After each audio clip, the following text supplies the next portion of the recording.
Long Beach? Welcome back to GazetteSports.com. It's JJ. And Mike. And Tyler, and the CIF Pac-5 Championship video is brought to you by Naples Rib Company. It's a long way to the top if you want to rock and roll on Saturday night. The biggest A Southern California has to offer is hosting. The green of Poly, the red of Mater Dei. Merry Christmas. It's the ship. That's right. We've got football in December here. The Jackrabbits trying to complete their redemption road. They started the season 1-3, certainly written off by most of Southern California. They now find themselves in the CIF Pac-5 championship game.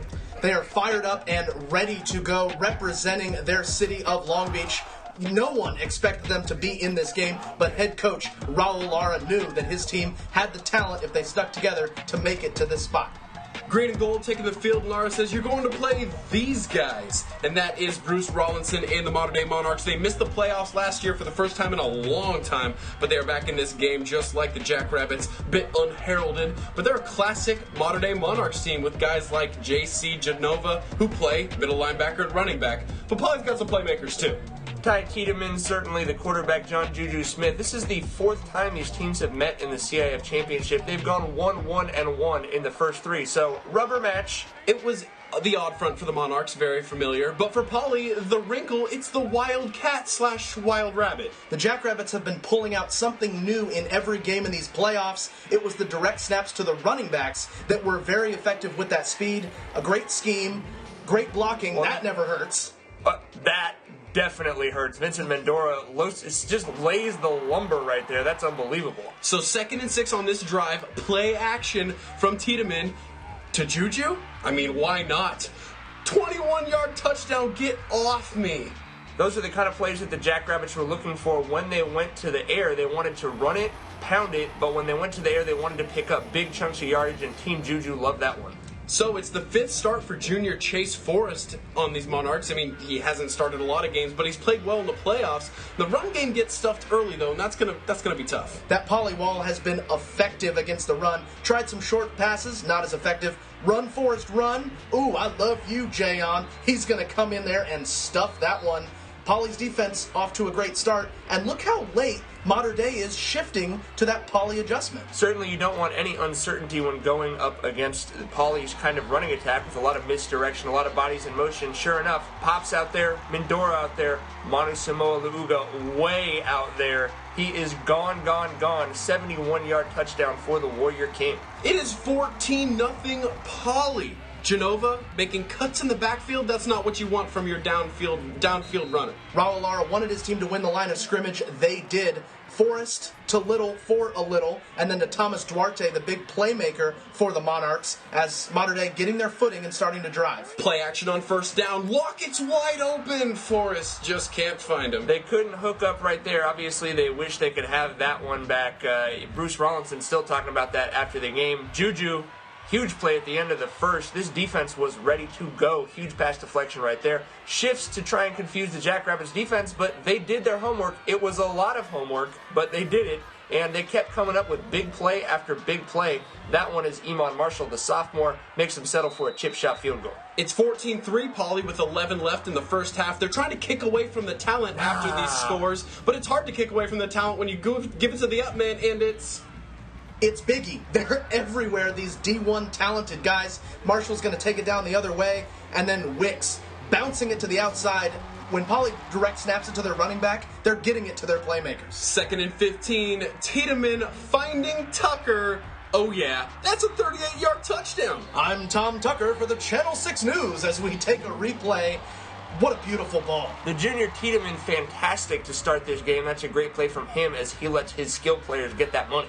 And now, Mater Dei rushing attack. Give me an update, somebody. 30 rushes, negative 14 net yards on the night. That's rough. I'm hearing that's not a good stat. Iman Marshall versus Duarte. We've mentioned it all week long. It was what it was built to be, and we'll get back to that. But Poly gets the ball back, and it was actually the short passing attack that helped them run some of this clock in the first half. To Juju on the left, to Tucker on the right. These are one-step drops. He's not even holding the laces. But the drive stalls. And somehow the Monarch D grabbed some momentum when they didn't really do anything. But what does their offense do with it?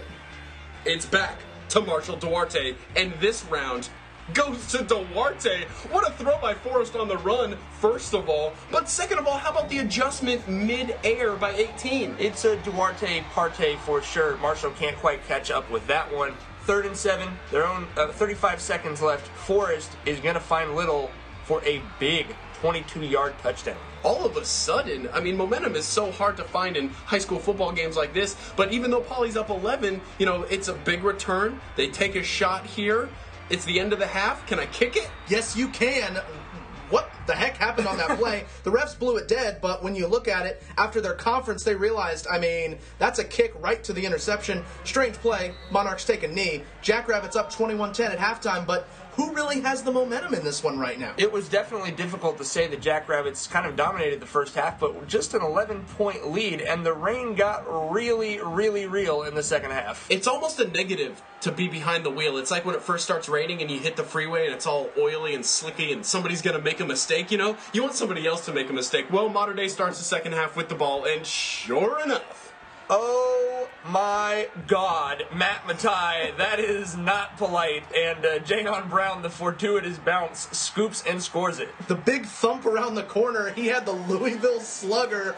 Oh, bam! Matt Matai coming in, and you just knew it was going to fall to Jayon Brown as he gets into the end zone. The home run hitters out there at Angels Stadium, they swung big, and it went over the fence. A huge play for that defense. That swung this game in the second half. 25 plays did the Monarchs have in Poly territory in the second half. Didn't score. Before they could get on the board, it was certainly big plays from just about everyone on the defense. 9 of 11 starters would have a pass deflection, an interception, a sack, or a tackle for a loss. That is remarkable. Everybody was out there eating on that Poly defense. Chill. Determined to get this victory. And someone called Josh Groban. You raised me up. Look out. Yeah, Monty Smolauga doing a little crowd surfing. The first big mistake for the Jackrabbits on a wet ball right there gets dropped. But still, the D block, Jayon Brown, Juice, Red, everyone locking these plays down. And Forrest was just a little bit off with Poly's front, obviously. Makes it a little bit more nerve-wracking to be back there slinging the ball. Sure enough, it's Juju who puts a bow on it. Well, the defense put a bow on it, but yes, Juju, what can you say about this guy? Would you like that gift wrap, sir? I think that's a niner in there somewhere. He obviously has had so many unbelievable performances in these playoffs, and this was another big one for the junior who's so good all around. Speaking of putting a bow on it, how about Lauga in the offensive line? Oh, Lauga doing his Herschel Dennis right there. They're getting it done for the offense, and down the stretch here, they just took the Monarchs' heart. Lauga is going to finish this one as he drops to his knees in celebration, covering himself in absolute glory. The Jackrabbits know it's a matter of time. Clock ticks off. Long Beach Poly, CIF, Pac-5 champions. The 19th CIF championship in Poly history, you would have to say this is the most improbable. They've won championships where everyone in the country knew they were going to win it. They've won some that were after earthquakes when they had no campus to go to class on, but never have they been 1-3 and come back and won a Division I championship. So much history, so much respect between those two coaches, these two programs, and these kids. You look out there, these kids know each other. You know what I mean? They haven't played each other in quite some time, but there was some love out there. Obviously, Lauga, you could shout out every single Poly Jackrabbit right now because they did overcome as a team. So much so, flip about it. You got to give him a 10 for sticking the landing. Juju Smith is underneath that. You can see him kind of hollering, and that's definitely tough because these Jackrabbits season somehow is not done. They will probably be playing next week as they try to prove that they are number one. Another plaque to be raised up by Raul Lara, but he gives it straight to his players. They've certainly deserved it as they pass it around. For head coach Raul Lara, he had 4.